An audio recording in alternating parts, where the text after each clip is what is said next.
What's good, Raider Nation? It's Town Raider back again with another episode of the Town Breakdown. Fresh off a amazing game out in Seattle at Lumen Field. Our Raiders had a spectacular overtime victory. At times looked like we weren't going to pull it off, but after a legendary performance by Josh Jacobs, and I do mean legendary, 229 yards, 2 touchdowns, 74 yards receiving, and a game-closing 86-yard touchdown run, took it to the house. Couldn't have got any better. You could not ask for more out of a live game. I'm lucky enough to have the president of the Spokane chapter of the Black Hole with me today, Raider Tony Bova. What's good, bro? What's happening? Oh, Not a whole lot, man. What a weekend, right? What, oh man, it was a game you had to be at to enjoy the full sound. I mean, I haven't heard so many people go quiet in a long time. I mean, they were all excited. I mean, don't get me wrong.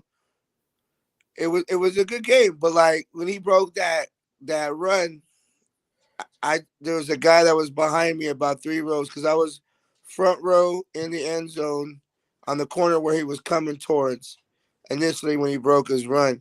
And I turned and looked and was all like, I just started telling people goodbye, like, hey, have a nice day. We'll see you later. Drive safe. Did him like Devontae Adams did the Bronco fans. Oh man, I gave him a little wave and I let him know, it was a great game. Drive home safe. But that was a great win, a needed win for the locker room, I would think. I think they really needed that guy and you heard the story about the guy with the sign in the tunnel? Huh? Oh yeah. Josh Jacobs had talked about that. He had a sign that said 3-7 team, no talent, whatnot, no talent team or whatever. And he said, "Thank you. I'm gonna use this," you know what I'm saying? And they actually talked to him, I heard, and like shook his hand afterwards. It was like, and he was being real respectful after, which is cool, you know what I'm saying? But it was a good game, man. It was great to be there live.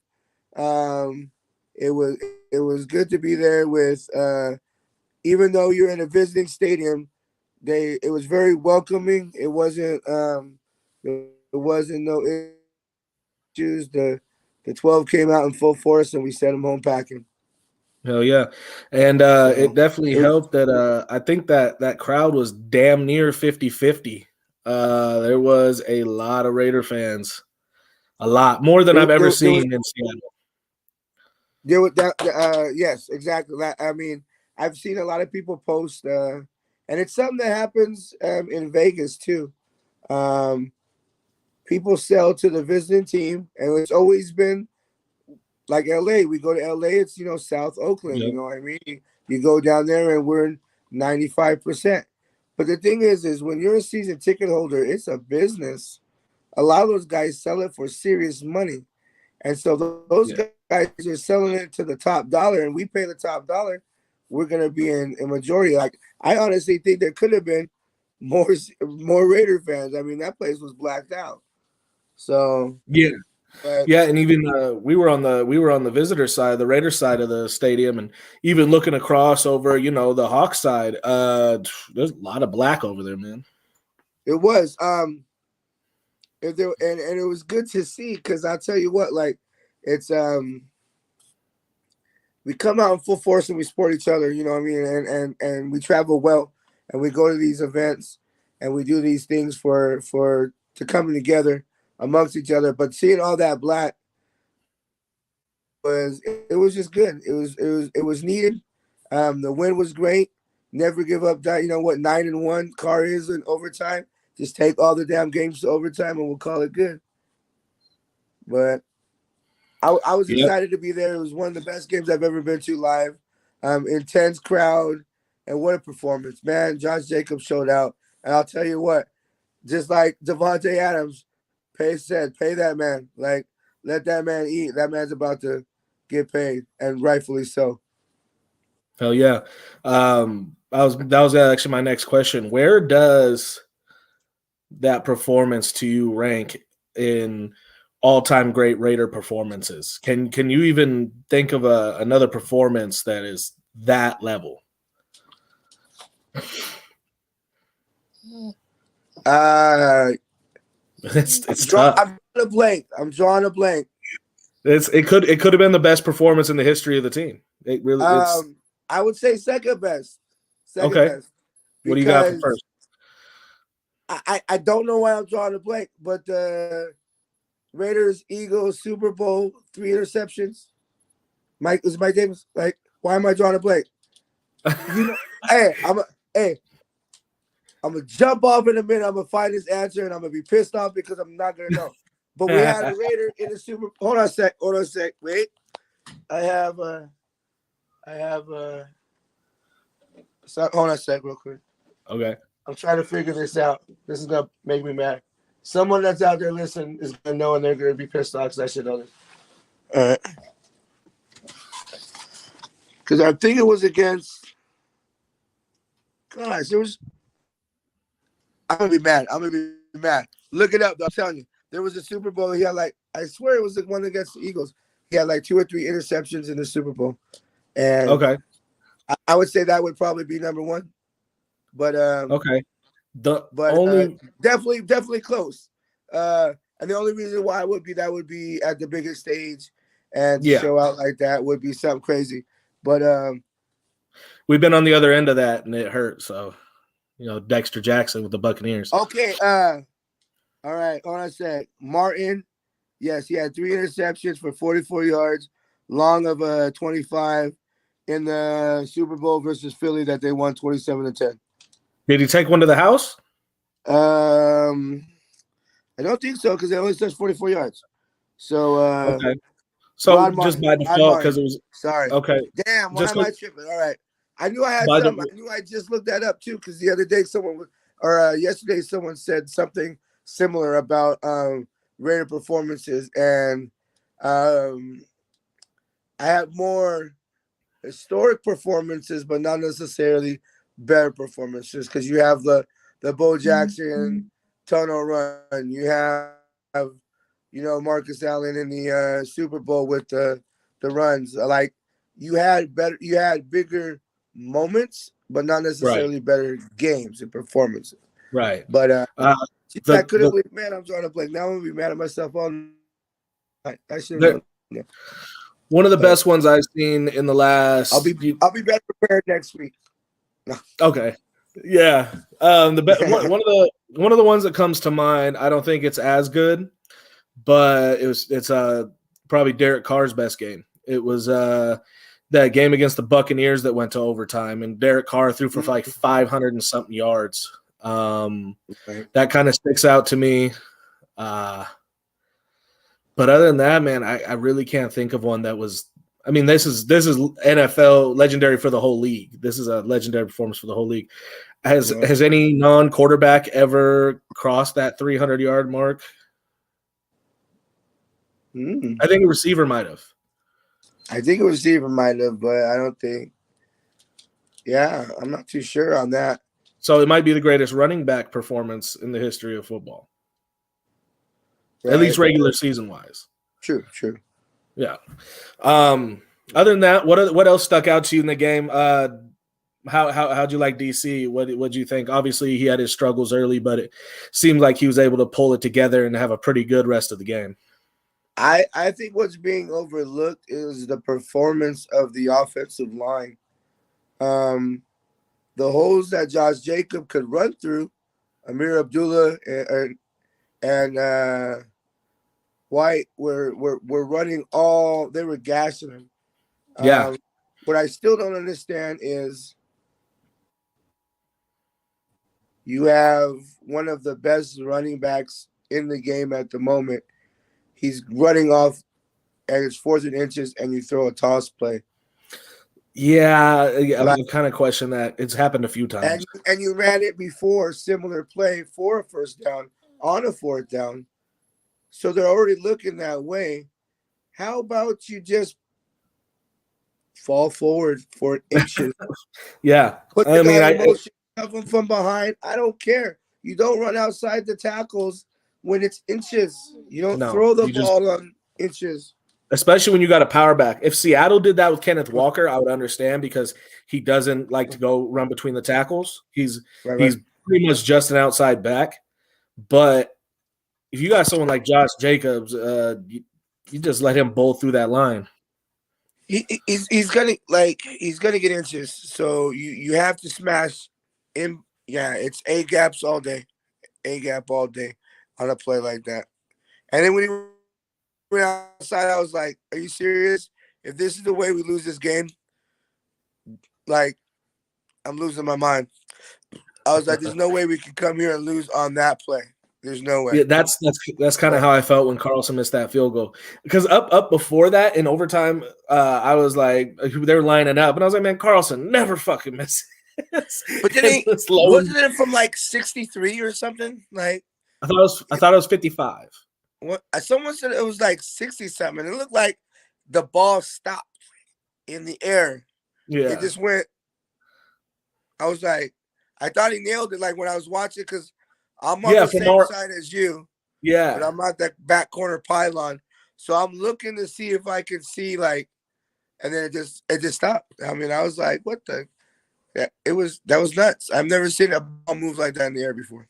yeah, that was wild. Right, I thought there was a good chance we were just done right then and there because then Seattle's got the ball at midfield, and our defense this year has not given us much reason to believe we're going to go make them go 3 and out, but Right. they did. They did. And Got another us the thing ball too, back. That's history. I was talking to a guy on the train, and he was getting all mad about we were on our way to the game, and he was getting mad about the Raiders wasting money on, or allegedly wasting money on Chandler Jones. And I told him, I said, Max Crosby don't get the plays that he does without that pressure on the other side. He's not getting the stats by the tackles or the QB knockdowns or the sacks or whatnot. But Max Crosby's eating because of Chandler Jones's presence on the field. And That's a good point. and he sat there like, well, yeah, boy, but still I want sacks. I said, okay, I don't care who gets him, Crosby or him. Somebody needs to get that quarterback on the ground. And we So did that pretty well. I agree with that mostly. I just don't feel it. It's tough for me because of how much money he's getting. Oh yeah, I, no doubt. He should be doing more. But yes, but but on the other hand, we are succeeding in a roundabout way from someone else. That's what's good about team sports is you don't need the one all the time as right, long as the whole is the one that's you absolutely. know And I'd rather a team effort than one guy just shining out all the time. yeah, Like give me a team effort all the time and we just got close games too. That's my big thing. yeah. One thing I noticed is, and I've heard a couple other people say this. Um, ever since we brought over Jerry Tillery, you notice we're getting a little pressure on the inside now, and quarterbacks aren't just able to step straight up in the pocket and avoid the edge rushers. Right. So now That the last 2 weeks, our pass rush has looked a little better. well, Gino did get in a lot of trouble when he was in the pocket. It seemed like he didn't have anywhere to go, so he was doing this kind of throw over the top because he Yeah, had everybody in his lap. Um, and I mean, we had that issue too. Carr got caught a couple times, but he's notoriously a stepping in the statue. yeah. He's like he'll go, and when he goes, it's not necessarily all the way bad, but on the time, every time he runs, it's like He runs you right need into to somebody. like two hands, like run with the ball, two hands, like just hold it like a loafer, just take off with two hands and slide, like Yeah, get down. yeah, But no, for sure. Another thing I noticed was Rock Sin isn't looking like he did early in the season. He's starting to get beat more. What do you think the reason for that is? Ooh, excuse me, sorry about that. I, I wonder if it has to do with the success on or off the. I mean, on the field. Like we're not having the wins, so are you not playing up to a good level because you're just bummed out because of the wins or losses? Um, but a lot of times you'll play sluggish if you're not like you're just like, you're going through the motions. So they tend to play real sluggish when they're not winning. Like, Kind but of a you're hyped morale when issue. you're winning. You're hyped. You're like running all over the field. You're blasting on people. Like Yeah. when you're winning, but when you're not winning, you got to get that. You got to find that dog in you, and they just can't. I mean, this might be what catches them. I mean, they're saying like the 1% chance of the playoffs. It's like, hey, but there's a shot. You know what I There mean? is. Like, I was looking at the standings, and New England, the Jets, and the Ravens all have significant teams to play moving forward. I think the most unlikely thing in terms of us making the playoffs is us. I think obviously we have to go run the table the rest of the way to make it. Most likely, 99% um, the case. Um, but getting to those last two games, San Francisco and Kansas City, that it gets dicey. um, So, that San Francisco game, I'm really looking forward to because aren't you I'm going? hoping. Because by the way, I'll be there. By the way, yeah, There boy. you go. Um, uh, New Year's Day games are usually like a college, like a college thing. Like very Yeah, rarely will you see them to fall on a New Year's Day, and in Vegas off of New Year's Eve. Like, who's gonna be like? What team is gonna actually show up? Are they yeah. gonna show up like the Niners, or are they gonna get lost in Vegas, or is Vegas gonna get lost in Vegas? Like, I I I mean, don't know. I don't know let's see. what I don't know what the NFL was fucking thinking, putting Raiders fans and Niners fans in Vegas together on New Year's Eve, going into a game on New Year's Day. So there's gonna be some Right. problems on New Year's Eve. Now let's just say I think I was pretty smart to look up a bail bondsman prior to going, just in case. Like it's always good to have on standby when you travel. I don't think nothing's gonna happen, but it was like, hey, might as well. It's gonna be intense. It's gonna be crazy. It's gonna be a It's hype the same game. matchup they wouldn't even allow to happen in the preseason for how many years? Yeah. And then you That go and battle put that, them that battle together of the drunk Bay. as hell on the strip. Battle of the Bay was some intense games. I mean, intense. Like, but I'm looking forward to a well played game. Hopefully, another Raiders victory. Yeah, and I'm on a while and 2-game in person win streak because we won the last year when Dolphins I last went, year, and then we won this year when I went, and we're gonna win New Year's Eve when I go, or New Year's that'd Day. be But that'd be insane. when do you start looking at like some of your other talent? When you start playing some of those other guys, like when like someone might be a little banged up, but like, hey man, I really would like to see what this guy could do. Maybe he's gonna be that spark. I don't see no shame in letting some players get some touches, but not at the expense of the overall game yet. Yeah, Like we still got something to play for as of right if now. if you look at it, you're not seeing a lot of White. You're not. I mean, you see him, but you're not seeing Amir as much as I mean, you still see him a couple times, but like their touches look great on Sunday. Like our running game was just nuts. Those are the two Um, best runs I've seen Zamir White have. Seems like he couldn't get past the line of scrimmage the last few games. He got touches, but he got some space and made some plays I Sunday. mean, we got rid of Drake because we kept these guys thinking they were going to be a cheaper alternative. But just think if we had Drake right now running, like, you know what I mean? Like, Yeah, That two-headed monster was It nice. was.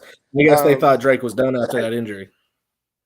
yeah, I'm not saying that he's not like they're not nice now, but like, boy, that would be something else right now. The way he's running. Just so everybody knows, Tony's 100 years old. It's past his bedtime. He's a Dude, little I'm tired. telling you right now, I am 76 years old. I hold it well because we don't crack, they say. But no, it's I'm excited at the way that game looked, and it gave us hope, like on certain positions, and the defense actually closed out when they needed to, and got a crucial down. I get up to go to the bathroom because I have like you said, I'm old and I got bladder problems, but I took off and I go to the bathroom and I'm coming back right as he's running that touchdown. Like he was literally, and I was telling myself, if he comes to where I was and I can't get down there, I'm gonna be mad. So I stopped and I watched it on this big screen TV that they have on the thing, and I watched the run. That's why I started telling people bye. But he kind of veered off away from my seat, so I didn't feel as bad. But if he would have been celebrating, the Raiders would have been celebrating right in front of. Yeah. I might have had to say something. And what about that 12th player on the field on that play? I saw that. Now, someone said they thought it was because he's a second down back and he thought it was an incompletion, so he was going out there and then saw them running and just instinctively started blocking. Like, I don't know. I'm pretty sure dude was a linebacker. I don't know if his instinct is to block. I don't know. Like, I think he might have been just trying to pull a fast one, and it worked. But my thing is I saw absolutely none of this until after someone posted something and said, "Yeah, I didn't see nothing at the game." Like, and I looked at it, I was like, "Damn, that wasn't even slick. Like, how did that not even get caught? Like, the referee's right there. Like, yeah." Shout out Van City. He was. I had the pleasure of meeting my guy down there in Seattle. Also, he was also at the game. He says, "What's good, Kane? What a 72 hours I've just had." Yeah, man. It was one hell of a trip. Tony Van City actually got to meet Dave Ziegler and got a picture with him while he was down there. That was pretty cool. Nice. Yeah, Van City's a cool dude, man. It was a pleasure to meet him. He came down from Vancouver and we met up, shook hands, exchanged some words, got a picture together. It was a pleasure, man, and I definitely hope it's not the last time we run into each other, man. But yeah, that dude running out, I didn't hear nothing or see nothing on during the game. Nobody said anything, but I don't know what was going on with him. That was crazy. Like, I watched back, and it's also like the players that would trip a player when they run by, or coaches on the field getting in the way. Like, it just looked comical. It wasn't even close to being sneaky. Yeah. Like, he just literally just said, "Screw it. They ain't gonna put me in. I want to play." Like, yeah. Oh, yeah. Also, Van City, that game happened. Then he went home, and the next night, his wife gave birth to his baby boy. So, nice. Big congratulations, man. I'm very happy for you. I'm happy you made it back in time. Like, yeah, hell yeah, that's like, worked out perfectly. I mean, it's a great game, bro, but that was crazy timing. Well, he only lives 2 hours away, so if things got kind of crazy, he could probably just jet out of there. And Seattle's dead during the game, so it'd been pretty easy to get back out. But dedication to the team. right. So what do we tell everybody a little bit about what you do in Spokane, Tony? All right. Well, basically, I'm the president of the Black Hole chapter in Spokane. We gather at Flamin' Joe's in the Spokane Valley. We got a packed house most Sundays. But we do a lot of giving back. We do. We're trying to do. We're working right now on doing a Santa Claus photo shoot for the kids for families that maybe like maybe they don't want to go do family pictures at the mall because it's expensive. But we're gonna have a Raider themed Santa Claus come in, and maybe do some present giveaways to the kids and whatnot. And we try to do. We basically just we do a lot of Raidering, I guess you could say. Like we just gather and we just get down. We do raffles every week. We have some low, like normal end raffles, and we do some higher end raffles. It's pretty good. We do some good stuff out there. Hell yeah. And I can attest to it. I've been a member of the Black Hole Club for a couple years now with Tony, and Tony is one of those guys that is very selfless. Tony wants to do for everybody else, and he cares genuinely about everybody in the nation and everybody in his community and all that. And he does a lot of good things. So that's definitely noticed. And you definitely are the reason that I stuck around Flamin' Joe's to watch the games. Appreciate you. Wanted to join the group and everything like that. And definitely really cherish the friendship me and you have built over the years. We've definitely had some good times heading down to the final. Tell them about that Madden smacking you be getting, boy. Don't run from them. Played one time. Don't run from them sticks. I'm telling you. Tony, don't make me hop on tonight. Oh, I got it right now. It's queued up. You don't want the smoke. My big thing is the reason why I do more for others is because the thing is the impact that you leave on other people is the impact that you're supposed to make.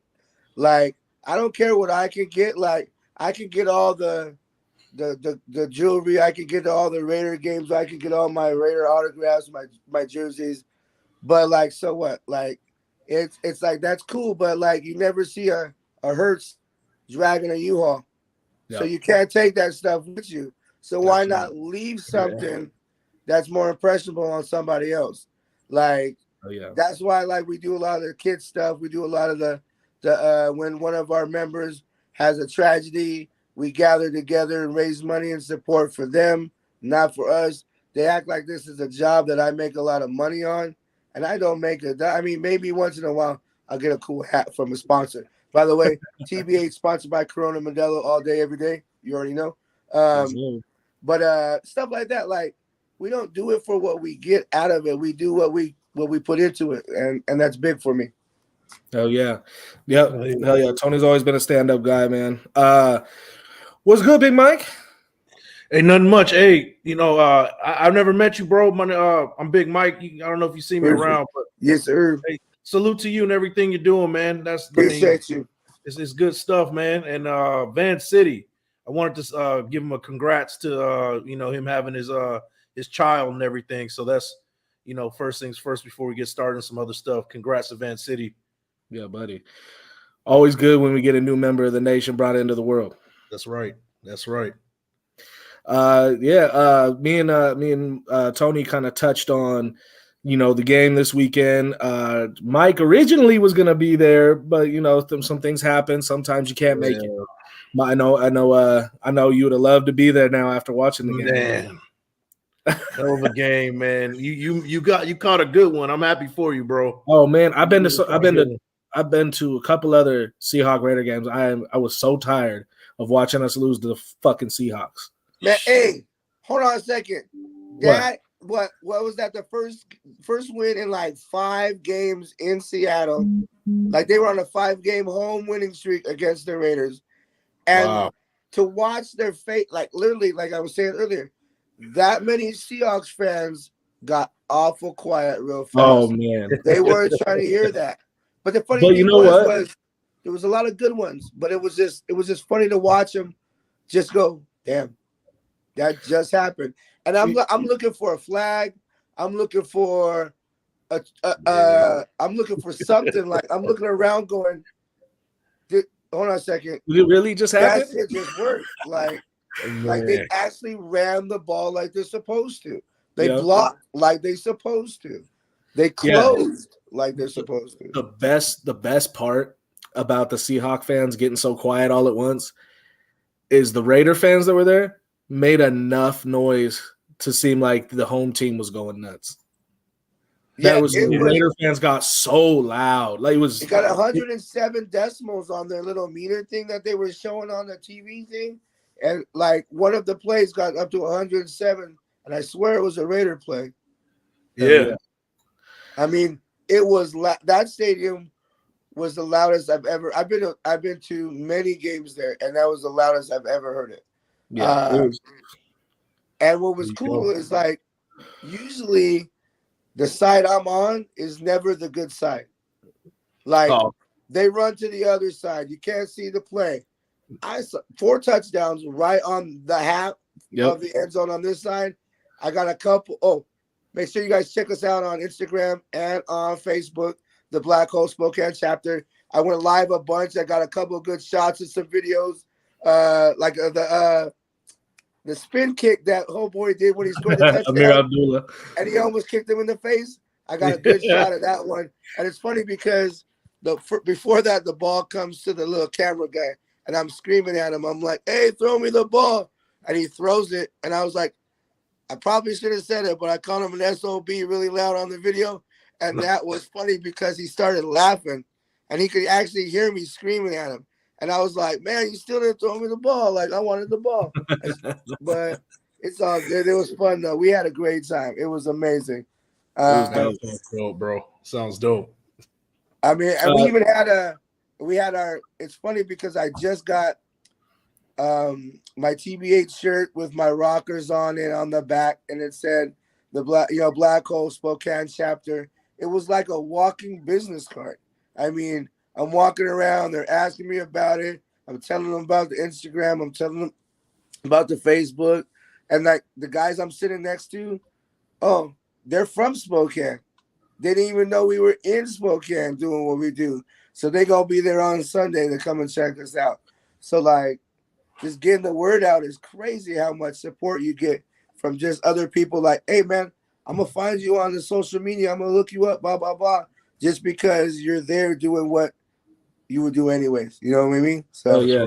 It's pretty amazing how many people we have that show up to Flamin' Joe's, man. I'm talking about like 100 Raider fans in one spot in Spokane Valley for just about every game. And for anybody who don't know, I run a liquor store in Browns Edition. Tony's scared of it. Dude, that is the most hood store I've ever seen in my life. I'd rather walk in a bodega in Brooklyn than walk in something like that. You know what I'm saying? Like, dude, that place is sketchy. But what it is, what you running over there, bro? And I'm telling you. Hey, bro, I'll go get liquor somewhere else. I'll get liquor somewhere else. Yeah, man, that's where's the love, bro? And I'll what I'm saying online. I'll buy your stuff. You can ship it to me. Man. The thing what I was gonna say is I'm amazed at how many Raider fans come through my store that have no idea that the Flamin' Joe's down here is even a Raider bar. It blows my mind.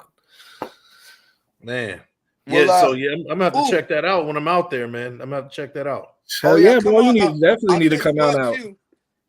That place is nuts because it's good people, great food. We got people that do a lot of like, they come in with their Raiders stuff. Like, I have to show this real quick. I just the other day, not too long ago, swooped up this hand beaded hat, and it's got the long chain that says the Raider Nation on it, right? Okay, it's all my camera's all backwards, so I'm all jacked up. You got the paddle? What's that? Did you still got the paddle? Oh, I know you had to get another one. Yeah, man, that's another story, man. That was brutal. We were. I still got the paddle. Me and Tony went to the last game in Oakland together. Okay, and we're the first people in line. Literally for the whole stadium, we were the first people in line. Man, and Tony had this dope ass paddle from Hawaii. It was like all hand carved and all this dope shit on it. All right, I'm gonna go find it. He was trying to bring it in, and they called it a weapon and wouldn't let him bring it in. And we're like, the cool part about it was they saw me the whole time standing there. Waited until it was time to open the gates. They waited until 5 minutes before gates and said, "Oh, by the way, you can't bring that in there. Either you go take it back to your car," which is at the hotel 2 miles 2 away. miles away. No. But it go right here. Hold on a sec. Let me see if I can. Can I flip my camera around on this thing or no? No, probably not. It's got this shrunken head. Okay, I'm going the wrong way again. And then it's just got the paddle. It's like a coastal tribal. That's dope. Native paddle. And they took it from him because it was part of the costume I was wearing. They tried to tell me it was a weapon, so I had to leave it with security. And my buddy went back to Hawaii, where he found the first one and bought me a second one. That's a good friend. Yeah, I'll tell you what. Yeah, he's a good dude. It's Kurt Legg. He's a VP of the chapter, and he had a timeshare there, and so he was there quite a bit, and so he knew where it was. And the funniest thing is when the guy sold it to him the first time, he says, "This is one of a kind. You'll never find it anywhere else." He goes back to the same guy. He tells him the same damn thing. "This is one of a kind. You'll never find another one else." He goes, "I bought one here last year. What you talking about?" Like, I mean, but he found it in the same spot. Same dude, same guy, same. So I thing, mean, it kind of is one of a kind. You never found it in a different spot. You just found it in the same spot twice. Yeah, there you go. Yeah, whatever works. I got a second one though. So I left it at home today. This time for sure though. You got to think about it though, man. You left it in the motherland. It never left Oakland. Yeah, there you go. There you go. Yeah. So if you have to leave it somewhere, it's at the right spot. I left it in a decent spot, but I shouldn't have had to. Yeah, I should have brought that. That's was right. rough, but it should be signed. It should be signed and hung up because we got some autographs that day. Oh man, that'd have been cool. We got cool. I got Charles Woodson, Derek Carr, and Darren Waller all on one hat. Okay. That's got dope. Derek Carr on mine. Yeah, we got the Rich Gannon cards. We got the Got to meet Lester Hayes. That was nice.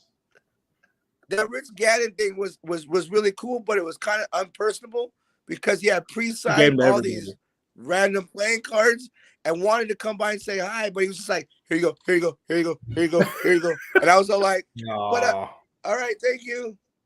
I'll see you later." Like it was like you wanted to say something like the quick words, but he didn't have time. At least he did something. You know what I mean? Like But I was like, that Waller was good. He did the picture thing. We got our picture on the Raiders website. That was cool. We made it. We made it on NFL.com. They had some. That's pictures what it was. That was okay. Yeah, that's dope. That's dope. Yeah. But back to I want to get your takes on the game, Mike. As a whole, I mean, obviously, Josh Jacobs became a legend that night. He will forever be a Raider legend after that. Yeah, man.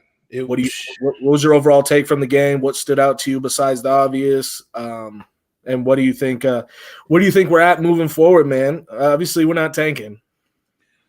Well, one thing that we keep getting reminded every time this happens is Derek Carr is as tough as nails. We can say what we want about Derek Carr and him and his performance throughout the last couple of years and this season. This guy, when he gets knocked down, he gets right back up and he's ready to play and he's available.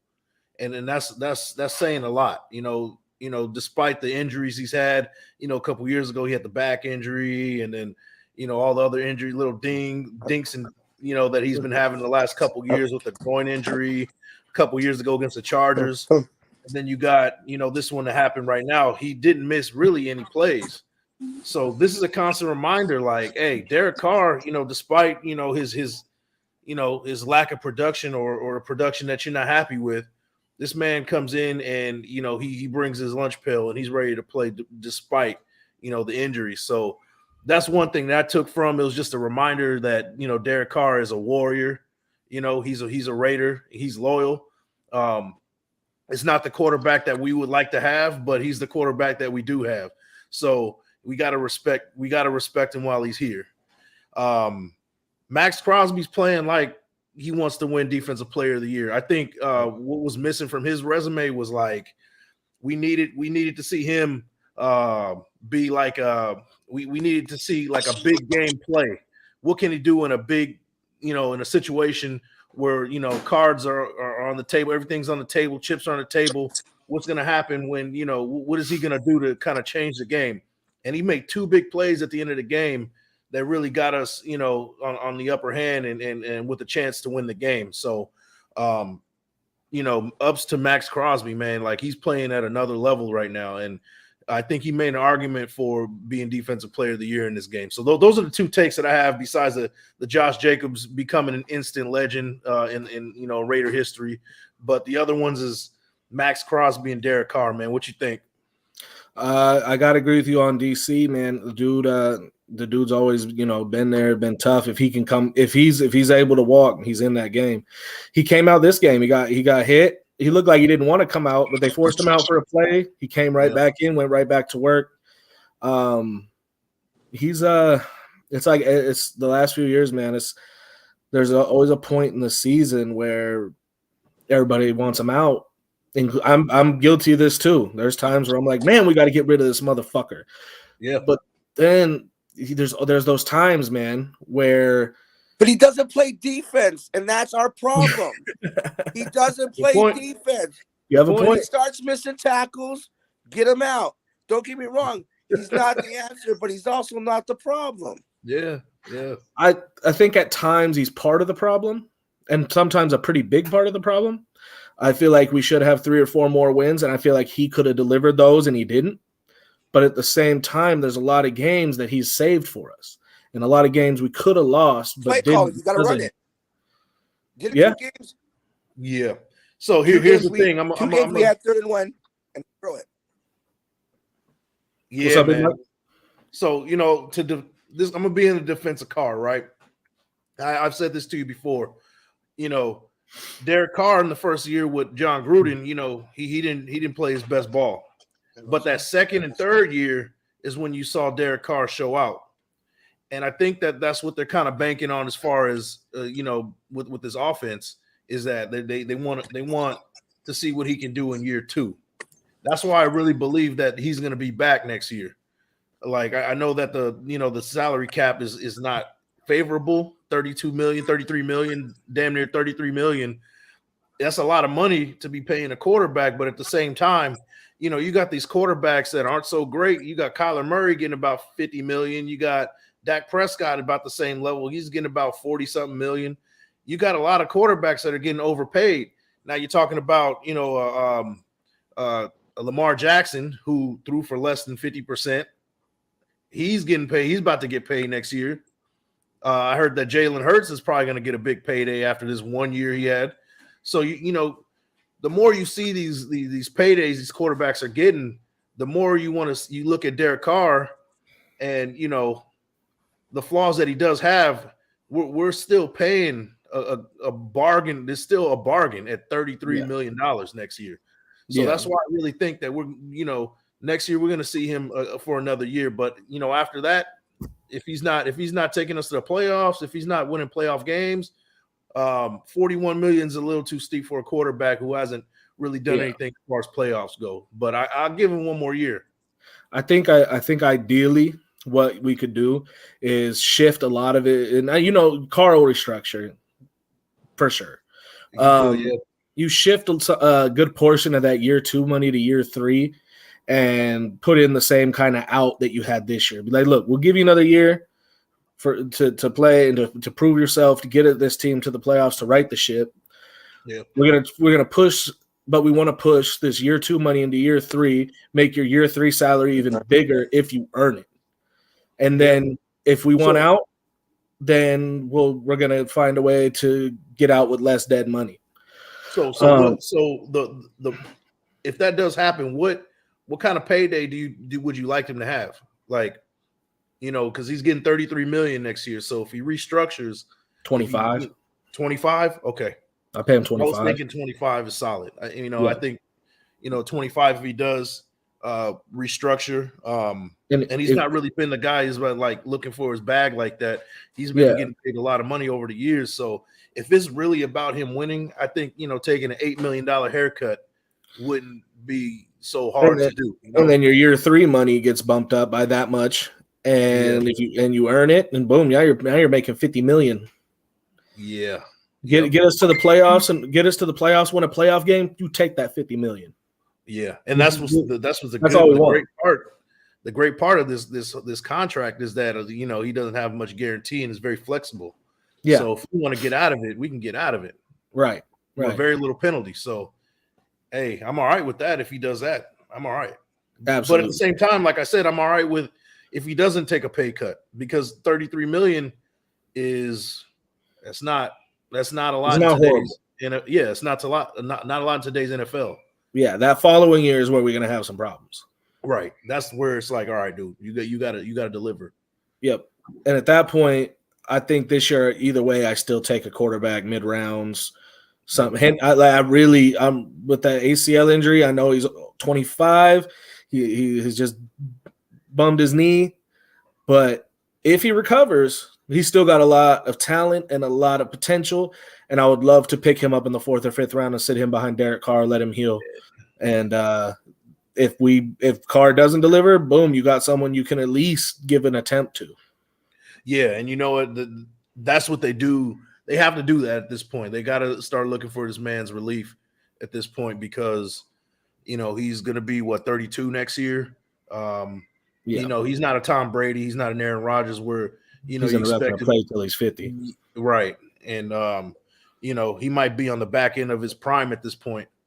So it's going to be a point where we're going to have to be looking for his replacement. I think next year, or this offseason, is going to be that year when we start finding that relief in the draft. So Hooker's a good guy to kind of sit and rest and watch that offense and learn the offense and become that replacement when it's time for Derek Carr to step out. Right. Another thing comes to mind is if we can finesse our way into another 1st-round pick for next year, if we can package 2 picks and move up. And I mean, Caleb, your boy at USC, man. Man, Heisman. Hey, you know it, but Caleb Williams is going to be one of those dudes where we're going to have to give up the farm if we move up to pick him in the 2020. Oh yeah, that's why I say if we can finesse our way into a second 1st-round pick next year, use that in a second, and go up and get him. That'd be nice. Yeah, and at some point, like we're gonna have to take a recipe out of what the Rams did, and if we are serious about winning games, and start giving up some of them draft picks, only if we have the pieces already in place to do so. Now the Rams already had the pieces to do so. Yeah, I think initially, if we made the season we get back to the playoffs, the following year after that is the year you do it. Yeah. Then it's like fuck them picks. Yeah, but next year is not the year to do it. No, year after. Yeah, if we go to the playoffs next year. Yeah, the caveat is we got to hit hard. We got to hit on each round. We got to hit some guys that are some dogs on the team. Yeah. If we have 14 picks and we hit on 8, yeah, and I mean really hit like 8 starters, yep, we're in there. Yep, and that's what we got to do. But that's the only way that I'll be comfortable with them kind of selling the farm to get that one guy that they need to kind of complete that puzzle. Whether it's going and reaching for like a Caleb Williams in 2024, or giving up all that draft capital to pick up a star or a couple star players to make a good 1 or 2 year run. Yeah, absolutely. I want to kind of look forward to the game against the Chargers coming up. I know I want some revenge for week 1. Yeah. You know what's funny, man? I'm looking at the numbers for this Raiders Chargers game, and I'm not gonna bore you with a bunch of numbers, but they're mirror images, man. When you look in the mirror, they see each other. Like it's pretty much the same thing as far as points per game given up and points scored. It's basically the same. Now the only difference is that we run the ball very well. They don't. Yeah. And they have a little bit more higher yards per game passing than we do. But besides that, we're giving up the same amount of points per game, and we're scoring the same amount of points per game. Only difference is they're winning those close games. If you look at a lot of those Chargers games, they're winning by field goals. Yeah. They just won by 2 against the Cardinals. They went for beat us by 5.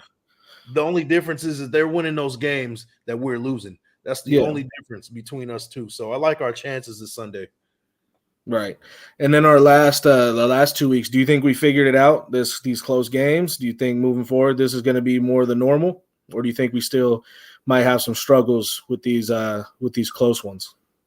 It's a coin flip because we got and it's really just comes down to play execution at that point at the end.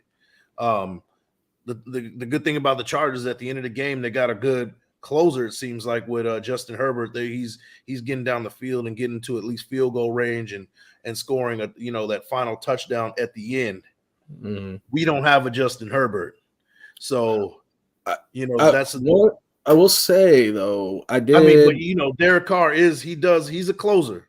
I did see, but I'm saying I did compare their stat. Actually, I looked at that today. Carr and Herbert. You want to talk about mirrors?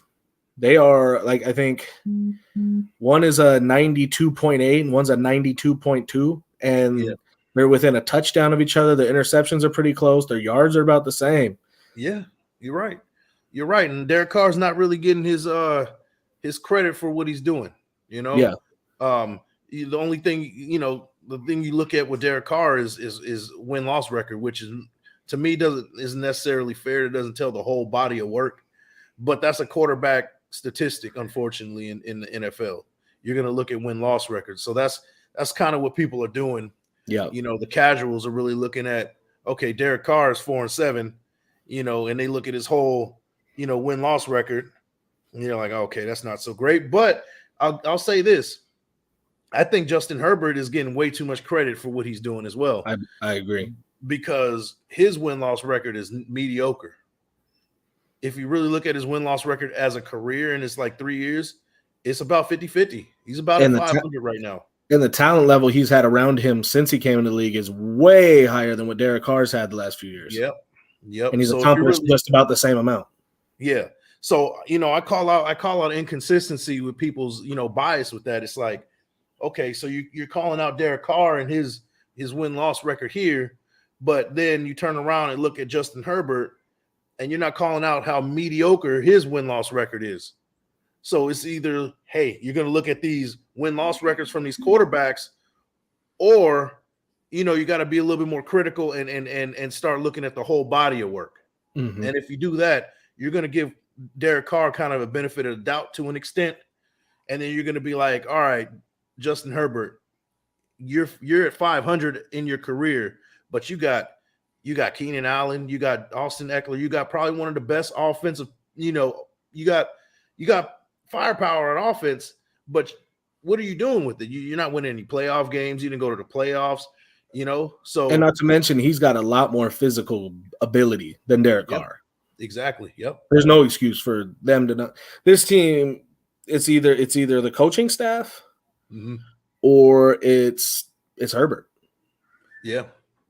Yeah, you're right. And oh no, is Hammer here? Oh boy.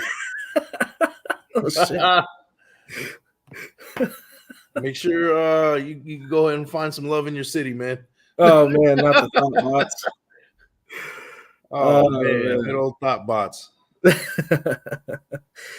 I must be getting more views now. Hey, there you go, man.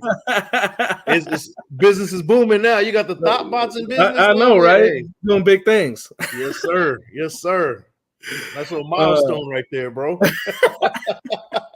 Congratulations. Yes.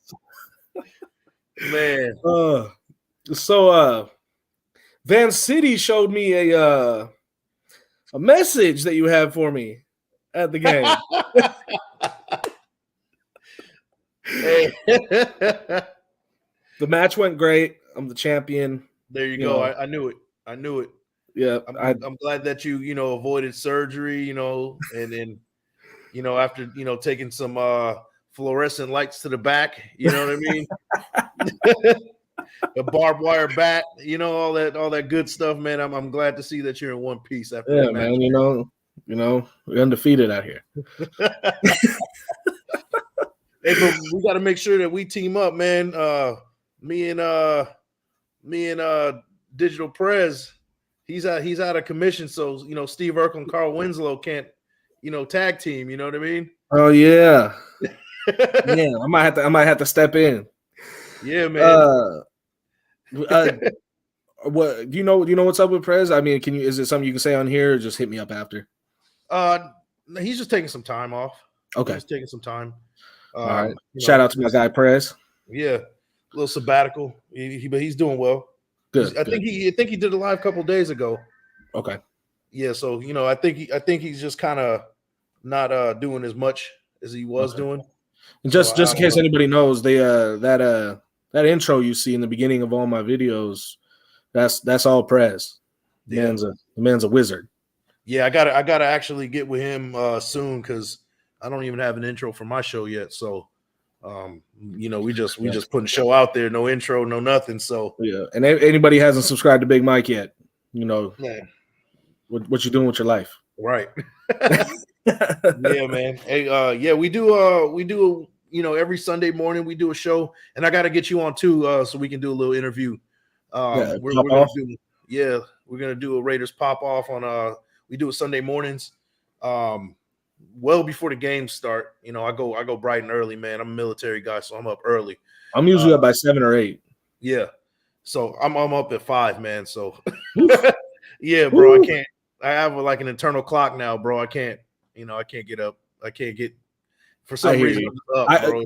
I'm the same. I'm not that early, but I have a real hard time sleeping past the latest is like 9 usually. Yeah, but don't get me wrong, bro. Like, hey, I'm hitting up naps throughout the day. You know what I mean? I know you're getting up there in age, bro.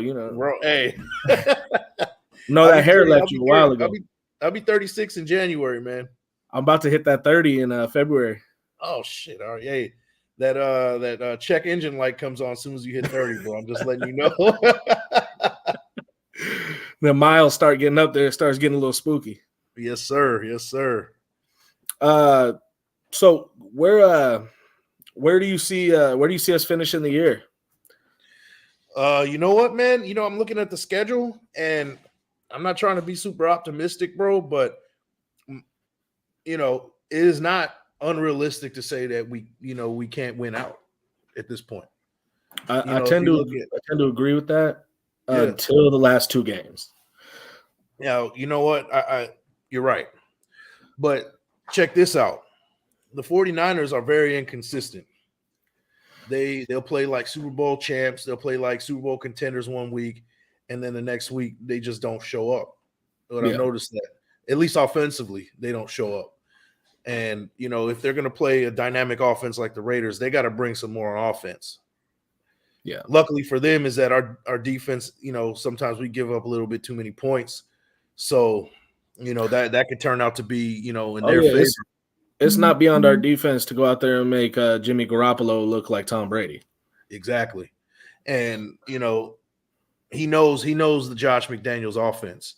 So, he can be kind of an insider and be like, hey, tell the defense, this is what they're looking for. This is what they want to do. Right. So Josh also knows Jimmy, though. Yeah, that is true. So, it's a familiar, they're very familiar. Yeah. So I'm not really too worried about the 49ers. I think we can beat anybody in this league. I mean, we played the Chiefs. We're up 17 in Arrowhead, and we should have won that game. Yeah. We just came out of a really hostile environment in Seattle and took care of business. That game shouldn't have even been as close as it was. I think we almost had 600 yards of offense. Right. It's like, we're dealing with teams. We're dealing with a team now that's kind of finally gelling and putting it together offensively and defensively. Like, they seem to be a lot more opportunistic as far as, making sacks and we saw a couple turnovers. So, it's maybe the Raiders are kind of on an up and up, and they're finally starting to figure things out.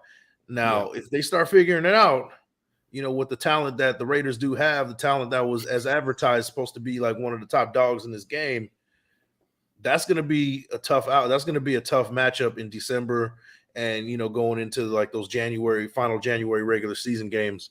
Teams are not going to want to see that. 49ers are not going to want to see that. The Chiefs, on top of that, like, they might be resting starters because they already sealed up the AFC West at that point. Yeah. And if there's no chance to get like home field advantage, then they just rest their guys, and we got us a win. So yeah. I had another one for you, a little hypothetical for you. Yeah. if the season restarted right now, Yep. with how the Raiders are playing right now, are we a playoff team? Yep, absolutely. Because let's break it down, right? That first game against the Chargers, you can argue that Derek Carr is going to go down the field and score a touchdown, right? They lost by 5. That second game, they play the Cardinals. Was it the Cardinals? The second game? Yes. Yep. So they play the Cardinals the second game. I think that they finished that game. They don't let them come back from 20 down.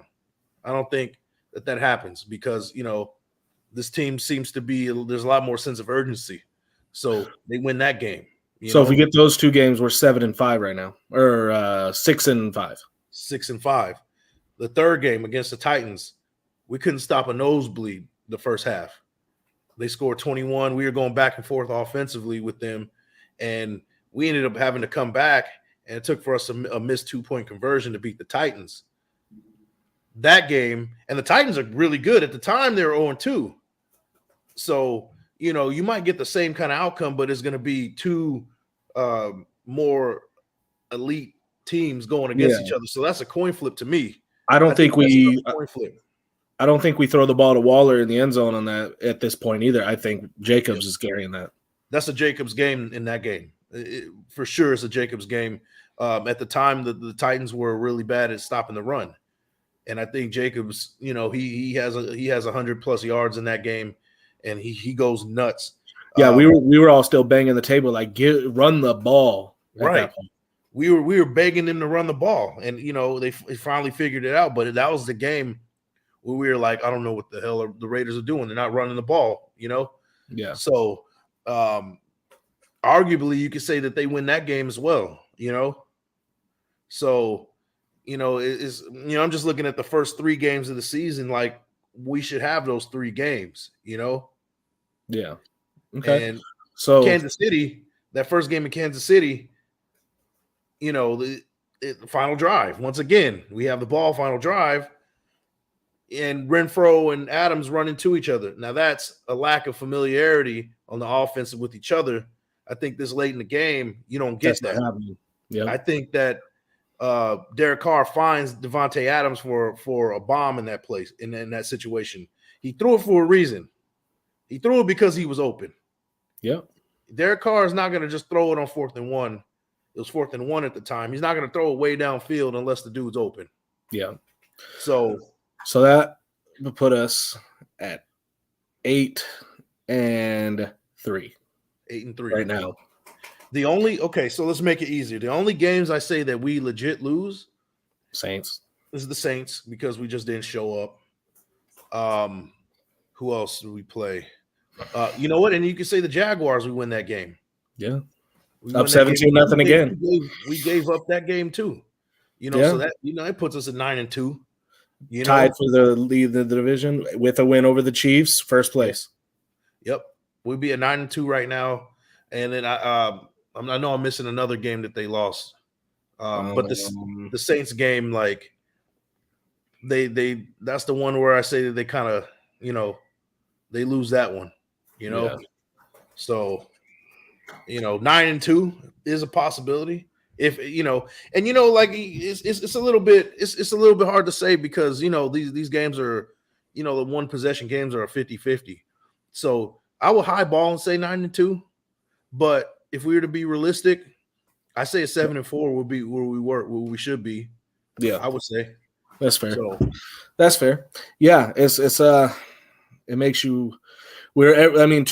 Two weeks ago before the Broncos game, we were all like, tear this shit up, completely get rid of all these people, get rid of McDaniels, get rid of Graham. Now it's kind of like, okay, maybe we keep the majority of these guys together. Yeah. Maybe you're gonna make some changes on the defense for sure, but maybe we keep this core together one more year, and this shit might be turning around. I really think so. Now, I will say this as Raider fans, like I'm speaking for myself. I got to really stop being so hyperbolic, up and down with, saying, oh, this dude's got to go. Or, we're right now like, hey, we can win out. Like I got to look somewhat in the middle and be like, okay, this is realistically where we are right now. And realistically, I'm gonna be honest with you. I think that we can go 9-8, with the low ball 8-9. That We can that go would where we're at. finishing this year with a winning record would be such a.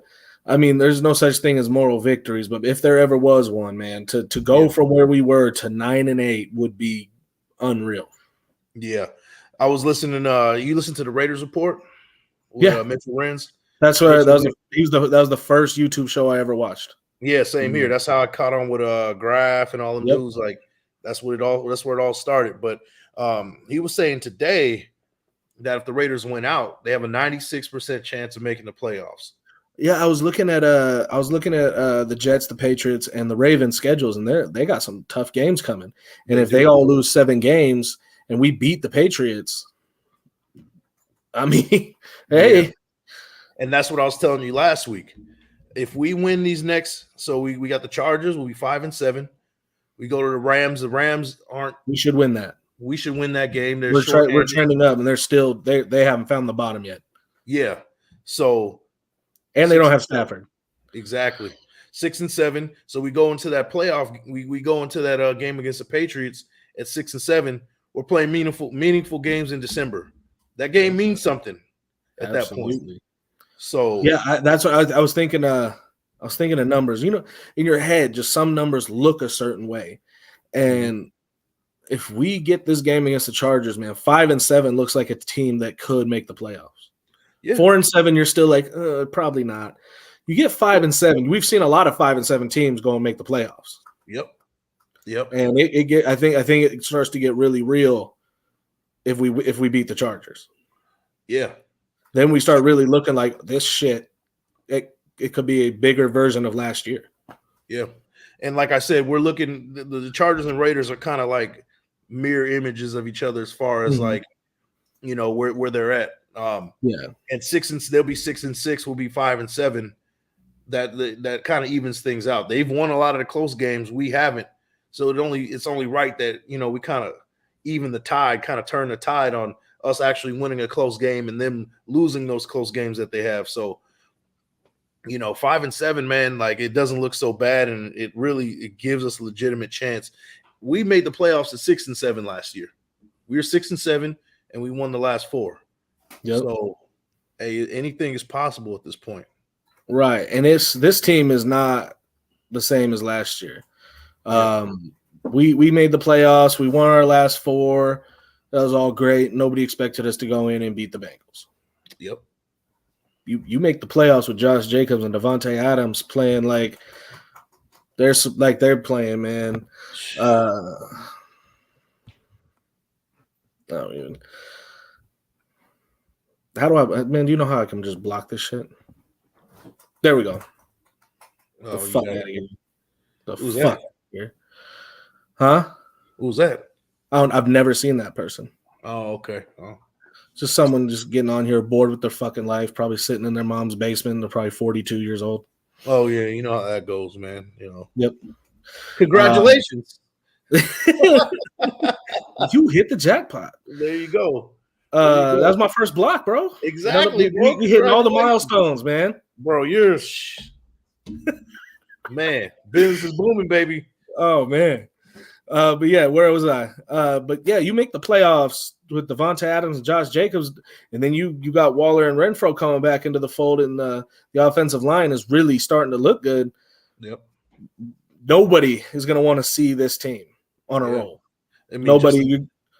Could you imagine? The Raiders, they go 10-7, and they're a number 7 seed. I'm gonna say they're gonna probably be a 7 seed, right? They're not gonna get any higher than that at this point. And then they have to go play like the Bills or the Dolphins. Yeah, the only way I see us getting a higher seed is if we beat the Patriots, and the Patriots are the other team that makes it in. Yeah, yep. Or here's another scenario: the Chiefs kind of take their foot off the pedal at the end of the season, and we get in as a number 7 seed. They drop to like a number 2. We see them in the playoffs. Oh, bro, there could be no sweeter thing to happen than us knock the Chiefs out in Arrowhead in the play. Oh my goodness! So I'm not trying to get excited about it, but but this is all hypotheticals. Yeah. We can't really get serious about this shit until week 15, week 16. Yeah, that's true. But because we were like down and out, no chance of us making the playoffs at 6-7 last year. So yeah, absolutely. 4-7, it's like, okay, nobody's even thinking about us right now. So no, we're 12. We're the 12 spot in the AFC. Yeah. So yeah, no, but hey, I gotta get ready to get out of here. I appreciate you coming on. Shout out to my guy Tony Bova. Anybody watching, like and subscribe, man. We're trying to get this show up and booming. And I'll see you next time. I'll probably do a show this weekend. Everybody stay safe. Have a good night. Big Mike, thank you again. Oh yeah, thank you, man. Appreciate it, man.